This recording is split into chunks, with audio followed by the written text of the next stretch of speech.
مفتی صاحب، ایک بات جو میں نے اسی کے ضمن میں کہی کہ آج جیسے کہ جمعے کی نماز ہوئی اور عام طور سے بھی یہ دیکھا گیا ہے کہ مسجد میں زیادہ نمازی آ جاتے ہیں، پھر صفیں باہر کی طرف بھیجتی ہیں، سڑک کو روکا جاتا ہے، جو راہگزر ہوتا ہے ان کو کہا جاتا ہے کسی اور مقام سے گزر جائیں، وہاں پہ صفوں کا بچھنا، پھر راستے میں نماز کی ادائیگی، یہ کیسی ہے؟ یہ حقوق العباد کے اختلاف میں تو نہیں آتی ہے؟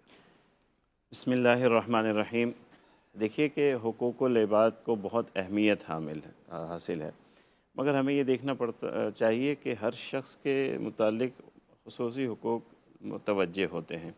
نمازی کے بھی اپنے حقوق ہیں، راہ پر چلنے والے کے بھی اپنے حقوق ہیں۔ اب جس طرح کہ آج کل کی صورتحال ہے، ہماری مساجد میں تنگی ہے، اور اگر کسی مسجد میں جگہ نہیں ہے اور وہ روڈ پر نماز پڑھ رہے ہیں تو ان نمازیوں کا یہ بھی تو حق ہے نا کہ وہ عبادت کر پائیں، صحیح۔ اور وہ جگہ ان کو مہیا ہونی چاہیے تھی۔ تو اس حوالے سے تو پھر وہ ایک مجبوری ہے، اور نماز جیسی عبادت قائم کرنے کے لیے اگر کوئی جگہ روک لی جاتی ہے یا کہیں پڑھ لی جاتی ہے تو اس میں کوئی حرج نہیں ہے، ان کی نماز درست ہے اور صحیح ہے۔ صحیح۔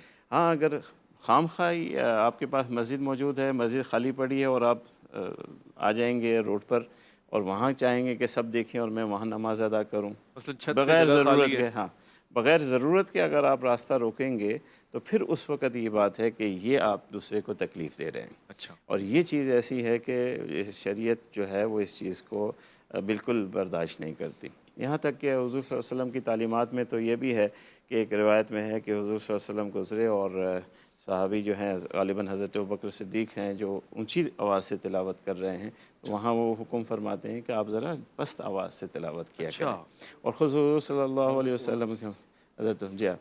تو یہ حقوق کی یہاں تک خیال ہے، مگر اس میں ہر چیز کا ہمیں خیال رکھنا چاہیے۔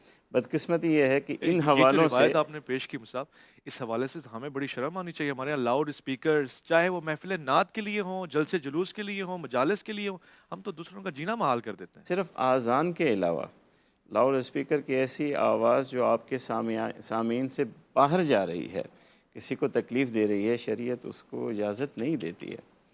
چاہے وہ دیکھیں نا، میں اپنا واز بھی کسی کو اگر سنانا چاہتا ہوں تو وہ آ کر سنے، صحیح۔ زبردستی تو مجھے نہیں سنانا ہے کہ میں اس کے گھر کے سامنے اس کو الائنمنٹ کروں اور پھر وہاں میری آواز پہنچے، یہ تو شریعت آپ سے نہیں کہتی۔ ہمیں آذان ایک ایسی چیز ہے کہ جس کا مقصد ہی یہی ہے کہ اطلاع ہو لوگوں کو گھروں صحیح، میں، وہ تو دعوت ہے۔ دعوت ہے، اس کا مقصد ہی یہی ہے۔ اس کے علاوہ کسی اور مقاصد کے لیے جیسے نعت ہیں، شریف ہیں، بہت بافضل کام ہے، مگر اس کا بھی ہمیں یہ احساس کرنا چاہیے کہ اس نعت کی بھی بے قدری ہے جس کی وجہ سے لوگ تکلیف میں آ جائیں، صحیح۔ کہ ہم اس نعت شریف سے بھی بے قدری کر رہے ہیں۔ تو باعزت اور باوقار طریقے سے سامعین تک اس کی آواز ہو، اور اسی طرح میں سمجھتا ہوں کہ ہمارے تہوار آتے ہیں مذہبی حوالوں سے، جلوس جی۔ ہوتے ہیں ہمارے، سب کچھ جی۔ ہوتے ہیں، وہ ہمیں تلقین ضرور کرنی چاہیے، صحیح ہے۔ کیونکہ نماز کا تو آپ نے سوال کیا، وہ تو فرض ہے اللہ کی طرف بالکل سے، صحیح ہے۔ مگر دوسرے مقامات کے جو جلوس ہیں اور دوسرے ہماری مذہبی چیزیں ہیں، وہ مقام نہیں رکھتے جو نماز کا رکھتے ہیں۔ ٹھیک ہے۔ تو وہاں ہمیں ضرور غور کرنا چاہیے اور فکر کرنی چاہیے کہ ان کے لیے ہم شہر کے شہر یا پورے راستے کے راستے جب صحیح بند کر فرمایا۔ دیتے ہیں تو صحیح یہ فرمایا۔ بہت بڑی تکلیف کا بڑی سبب تکلیف ہے، ہے اس بڑی میں، ظاہر ہے تکلیف۔ نمازیوں کو بھی اور ساتھ میں گزرنے والوں کو بھی تکلیف ہے، پھر اس کا اہتمام کرنا پڑتا ہے۔ قاری صاحب،